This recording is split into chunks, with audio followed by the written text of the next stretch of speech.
கோகுல் பாண்டியன் உங்க அண்ணா உங்க பக்கத்திலே இருக்காரு, என்ன சொல்லணுமோ சொல்லுங்க, இதுதான் பெஸ்ட் சான்ஸ் உங்களுக்கு.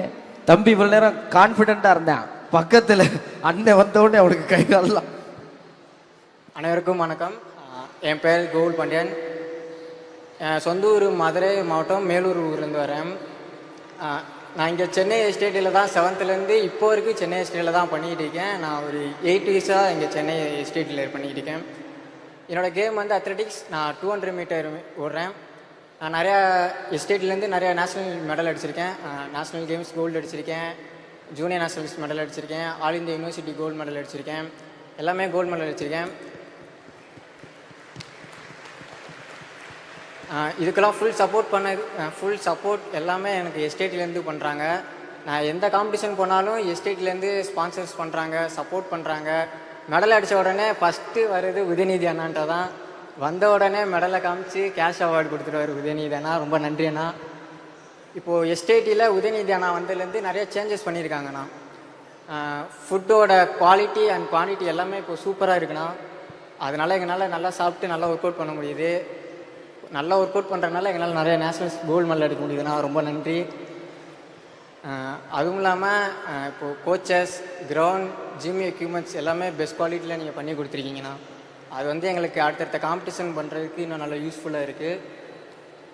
இந்த விஷயத்த உங்கள்கிட்ட சொல்கிறதுக்கு நான் கொஞ்சம் பெருமை தான் போகிறேன். எஸ்டேட்லேருந்து இந்த வருஷம் நானும் 3% கோட்டாவில் ஜாப் வாங்குகிறேன்.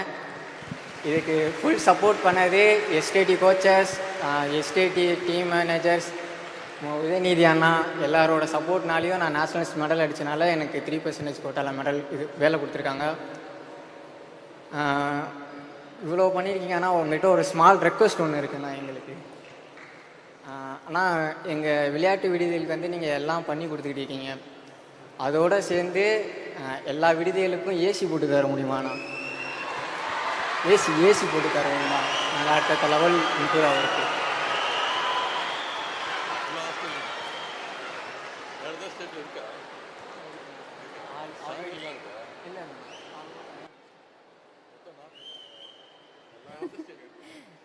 கிடைச்ச சான்ஸ் பயங்கரமா யூஸ் பண்ணிக்கிட்டாரு. இதுவரைக்கும் அமைதியா இருந்த வீரர்கள் இந்த ரெக்வஸ்டுக்கு எவ்வளவு உற்சாகமாயிட்டாங்க பாத்தீங்களா? எல்லாருடைய குரலாவும் தம்பி மாறி இருக்கான்.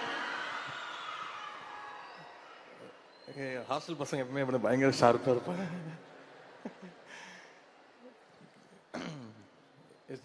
எஸ்டிஐடி ஹாஸ்டல்ஸ் வந்து ஒரு 41 ஹாஸ்டல் இருக்கு. 2500 பசங்க அதில் ட்ரெயின் பண்ணிட்டு இருக்கிறோம்.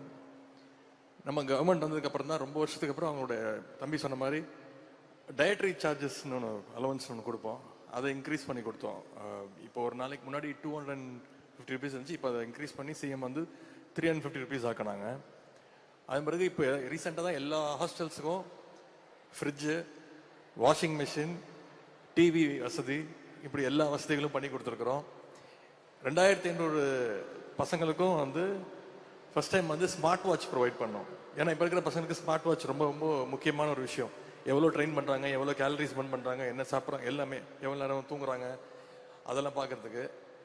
இப்போது அது பத்தாதுன்னு ஏசி வசதியா? சரி, நிச்சயம் பண்ணி கொடுக்கலாம். முதலமைச்சர்கிட்ட அனுமதி வாங்கணும், அதுக்கான ஃபண்டை ஒதுக்கணும். நிச்சயமா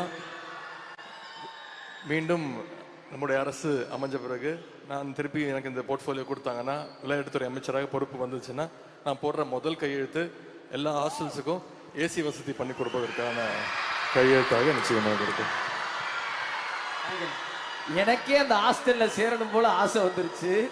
ஆனா எனக்கு ஒரே ஒரு கேள்வி, வீரர்களா நீங்க நிக்கிறதால கேட்கிறேன், உங்களுடைய ஃபிட்னஸ் ரகசியம் என்ன?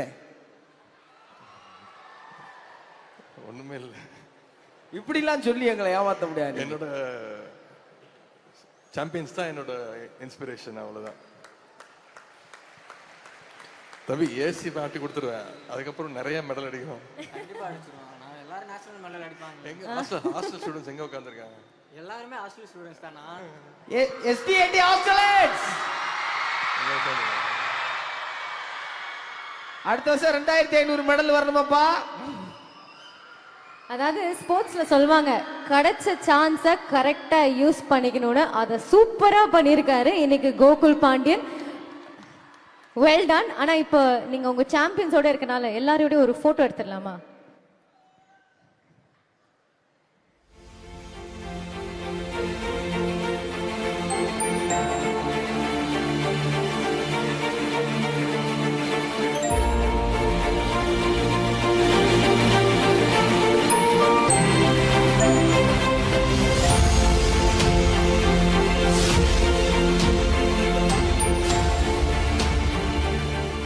இதனாலதாங்க இன்னைக்கு இந்தியாவோட ஸ்போர்ட்ஸ் கேபிட்டல் தமிழ்நாடா இருக்கு. ஏன்னா எங்க டேலண்ட் இருந்தாலும் சரி, தமிழ்நாட்டுல எங்க திறமை இருந்தாலும் சரி, அதை தேடி கண்டுபிடிச்சு அவங்களுக்கு என்ன தேவையோ அதை பண்ணி கொடுத்து, அவங்களுக்கு ஏதாவது குறைகள் இருந்தால் அதை தீர்த்து வச்சு ஆப்வியஸ்லி அவங்களை சாம்பியன்ஸா உருவாக்கி இருக்காங்க.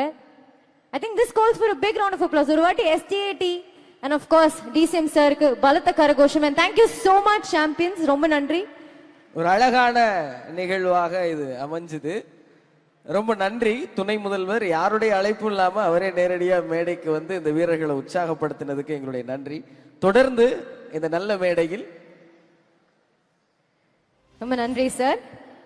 அடுத்ததாக வந்து தமிழ்நாட்டை சேர்ந்த ஒரு லெஜெண்ட் இந்த மேடைக்கு வர போறாரு. அவரை பத்தி சொல்றதுக்கு முன்னாடி இப்ப நம்ம கபடின்னு சொன்னோம்னா டக்குன்னு என்ன தோணும்? பைசன். கரெக்டா? பைசன் படத்துல த்ருவ் விக்ரம நீங்க பைசனா பார்த்திருப்பீங்க. ஆனா அவரை ட்ரெயின் பண்ணது யாருன்னு பாத்தீங்கன்னா தி ரியல் பைசன்.